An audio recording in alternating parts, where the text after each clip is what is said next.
जय माता दी। नए गाने लेकर फिर से एक बार हाजिर हूँ। वीडियो को लाइक करिए, लाइक करना ना भूलें, कमेंट करके बताइए कैसा लगा। अगर आप मेरे चैनल पे नए हैं तो प्लीज चैनल को सब्सक्राइब जरूर करिए, बेल आइकन को प्रेस करिए और पे क्लिक करिए ताकि जो वीडियो अपलोड करूँ सबसे पहले आपके पास पहुंचे। वीडियो को फुल वॉच करें। आइए माता रानी का भजन कैसे है सुनते हैं। कुकरमी अधागा में के मैया हो, कुकरमी अधागा में के जोर से मुखड़े से रवाली माई कहे न करो नो से उबहरे रो जो तवाली माई कहे न करो नो से उबहरे लो। केहू के सुहाग छिनलस केहू के बेटा काहे माई लोग तोहर होते ना चहेता, काहे माई लोग तोहर होते ना चहेता।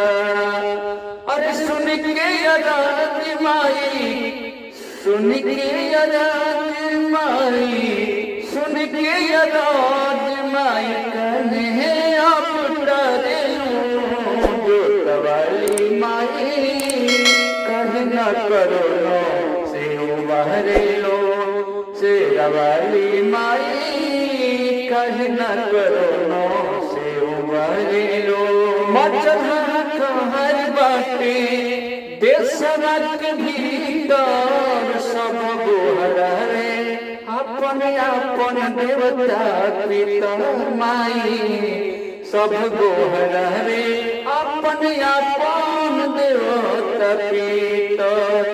हरे पापी अत्याचारी के जही से संघरे लो से रवाली माई काहे न करो नो से उबहरे लो जो तवाली माई काहे न करो नो से उबहरे बिलन लो खो के हरे आपन के साथी हो केहू न सहारा बस तोहरे बयास हो, केहू न सहारा बस तोहरे बयास हो।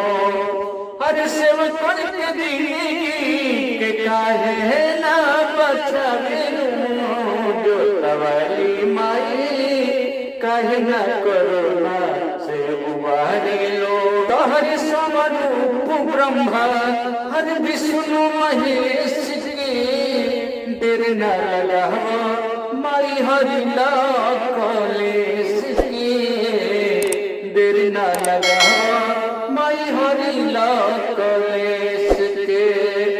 हर मन में के आरती पर काहे ना बिछड़े लो से दवाली माई काहे न करो ना से उबहरे लो जो तवाली माई काहे न करो ना से उबहरे लो।